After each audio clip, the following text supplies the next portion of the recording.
Hello guys, চলে আসলাম আরও একটি রেসিপি নিয়ে। আজকের রেসিপি দুধ পটল। এই দুধ পটল আমি কি করে বানালাম চলো তোমাদের সাথে শেয়ার করি।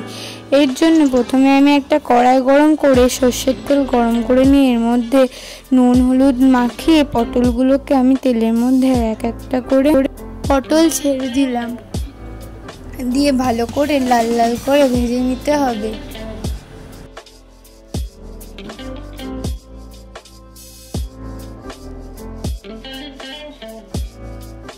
আমি এপিট ওপিট করে ভালো করে লাল লাল করে ভেজে নিচ্ছি। দেখো লাল লাল করে আমার ভাজা হয়ে গেছে।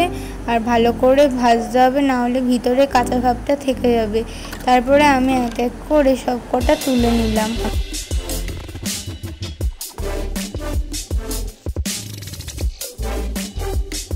তারপর আমি একই তেলের মধ্যে দিয়ে দিলাম গোটা গরম মশলা, যেমন দারচিনি, লবঙ্গ, এলাচ, আর একটা শুকনো লঙ্কা, আর একটা তেজপাতা, আর 1 চামচ জিরে দিয়ে ভালো করে ফোড়নটাকে নেড়ে চেড়ে নিলাম। দিয়ে দিলাম এর মধ্যে 1 চামচ জিরের গুঁড়ো, 1 চামচ ধনের গুঁড়ো, 1 চামচ হলুদ গুঁড়ো, 1 চামচ লাল লঙ্কার গুঁড়ো, একটু গোলমরিচের গুঁড়োর পেস্ট বানিয়ে এর মধ্যে আমি দিয়ে দিলাম।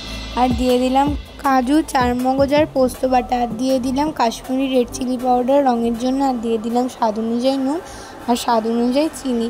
দিয়ে ভালো করে নেড়ে চেড়ে মশলাটাকে কষিয়ে নিতে হবে। মশলাটা দেখো অনেকটাই কষানো হয়ে গেছে। তারপর আমি এর মধ্যে দিয়ে দিলাম 2 কাপ দুধ, দিয়ে ভালো করে নেড়ে চেড়ে নিলাম।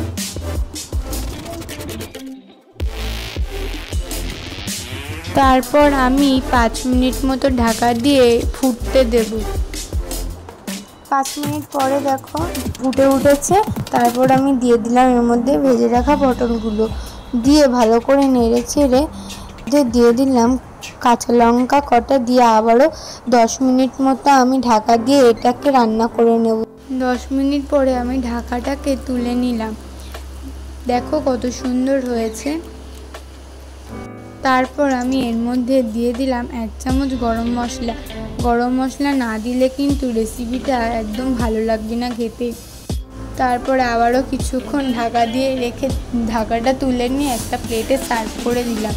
তো এই রেসিপিটা তোমাদের কেমন লাগলো অবশ্যই কমেন্ট করে জানাবে। ভালো লাগলে লাইক শেয়ার করার অনুরোধ রইল। আজ এই পর্যন্ত, আবারও হাজির হব অন্য কোনো রেসিপির সাথে। ইউটিউব থেকে দেখলে চ্যানেলটি সাবস্ক্রাইব করার অনুরোধ রইল, আর ফেসবুক পেজ থেকে দেখলে পেজটি ফলো করার অনুরোধ রইল। টাটা।